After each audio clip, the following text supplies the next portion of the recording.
नमस्कार बंधुरा कुकिंग मम चैनेले आपनादेर सबाइके स्वागत जानिए आजकेर भिडियो शुरू करछि। आजके बानिये नियेछि कुकिज। एई कुकिजटा आलमंड और ओट्स दिए बानिয়েছি, कोनो रकम फैटानोर झामेला छाड़ा एवं डिम छाड़ा खाली हाथे मेखे এই কুকিজটা আমি বানিয়ে নিয়েছি। বাচ্চাদের যখন ছোটখাটো খিদে পায় তখন এরকম যদি দুটো বিস্কুট দুধের সাথে দেওয়া হয় তাহলে কিন্তু বাচ্চাদের অনেকটা টাইম শান্ত রাখা যাবে। আপনারা ভিডিওটা দেখতে থাকুন, আশা করি আপনাদের ভালো লাগবে। এখানে আমি কিছু শুকনো জিনিস নিয়ে নিয়েছি, হাফ বাটি আলমন্ড, হাফ বাটি ওটস, স্বাদ অনুযায়ী চিনি নিয়েছি। আমি হাফ বাটির থেকে 2 চামচ কম নিয়েছি চিনি। আর এখানে গার্নিশিংয়ের জন্য চকো চিপস নিয়ে নিয়েছি আর কোকো পাউডার, বেকিং পাউডার আর বেকিং সোডা এগুলো নিয়ে নিয়েছি। এখন আমি আলমন্ডটা আগে গুঁড়ো করে নিয়ে আসলাম। আলমন্ড গুঁড়োটা এখন একটা প্লেটের মধ্যে ঢেলে দিচ্ছি।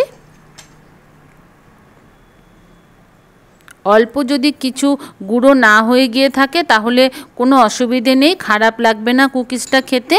এখন আমি ওটসটা দিয়ে দিলাম, ওটসটাকেও গুঁড়ো করে নিয়ে আসলাম। আমি আলমন্ড আর ওটসটা সমান মাপ দিয়েছি আর চিনিটা আপনারা আপনাদের স্বাদ অনুযায়ী দিয়ে নেবেন। আমি হাফ বাটির থেকে 2 টেবিল চামচ কম দিয়েছিলাম চিনিটা, তাও আমি পুরোটা কিন্তু ব্যবহার করিনি, 1 টেবিল চামচ মতো গুঁড়ো রেখে দিয়েছি। এখন এটার গুঁড়োটার মধ্যে আমি 1.5 টেবিল চামচ কোকো পাউডার দিয়ে নিলাম। এটা অপশনাল, এটা আপনাদের ইচ্ছে হলে দেবেন, না দিলেও কোনো অসুবিধে নেই। তারপরে হাফ চা চামচ এখানে বেকিং পাউডার দিয়ে দিলাম আর হাফ চা চামচ দিয়ে দেব বেকিং সোডা। এখানে যদি আপনারা কোনো একটা ব্যবহার করতে চান তাহলে 1 চা চামচ যে কোনো একটা দিয়ে নেবেন, হয় বেকিং সোডা নয়তো বেকিং পাউডার। এখন দিয়ে দিলাম 2 টেবিল চামচ বাটার।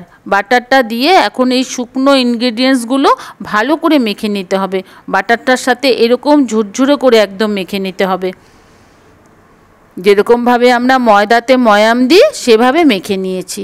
এখন এখানে 2 টেবিল চামচ দুধ দিয়ে দিলাম। 2 টেবিল চামচ দুধেই কিন্তু আমার হয়ে গেছে। এখন ভালো করে মিশিয়ে নিয়ে ঠিক এরকম একটা হয়েছে। এখন এখানে দিয়ে নিচ্ছি 2 টেবিল চামচ গোটা ওটস। এই গোটা ওটসটা দিয়ে দিলে কুকিজটা কিন্তু খুব করকরে হবে, ক্রাঞ্চিনেসের কুকিজটা বেশি চলে আসবে। ওটসটা দিয়ে এখন ভালো করে মেখে নিলাম।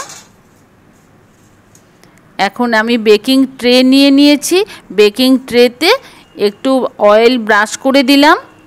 অয়েলটাকে একটু ভালো করে ব্রাশ করে নিতে হবে, নয়তো যখন কুকিজ ওঠাবো তখন অসুবিধে হতে পারে। তারপরে এরকমভাবে গোল করে নিয়ে হাতের সাহায্যে এরকম চ্যাপটা চ্যাপটা করে দিলাম। কুকিজটা কিন্তু বসানোর সময় একটু দূরে দূরে বসাতে হবে, কারণ কুকিজ পরে ফুলে যাবে। কাঁটা চামচ দিয়ে একটু চ্যাপটা চ্যাপটা আমি করে দিলাম। আমি কুকিজটা ওভেনে বানিয়েছি, আপনারা চাইলে গ্যাসেও বানিয়ে নিতে পারেন। এখন যে চকো চিপসটা নিয়েছিলাম, চকো চিপসটা এরকমভাবে কুকিজের ওপর দিয়ে দিচ্ছি। এটাও খালি বাচ্চাদের যাতে খেতে ভালো লাগে, দেখতে ভালো লাগে তার জন্যই দিলাম। আপনাদের কাছে থাকলে দেবেন, না দিলেও অসুবিধে হবে না। এখন কাঁটা চামচ দিয়ে একটু চকো চিপসগুলো বসিয়ে দিলাম।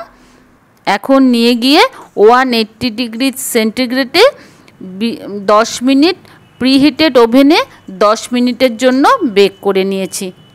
এখন কিন্তু 10 মিনিট বেক করে আমি ওভেনটাকে বন্ধ করে রেখে দিয়েছিলাম। এখন ঠান্ডা হওয়ার পর আপনাদের আমি দেখাচ্ছি। দেখুন কুকিজটা কতটা ক্রাঞ্চি হয়েছে। এটা কিন্তু খুব ভালো হয়, খুব ইজি একটা রেসিপি, একদম 10 মিনিটের রেসিপি, বাচ্চাদের খুব পছন্দ হবে।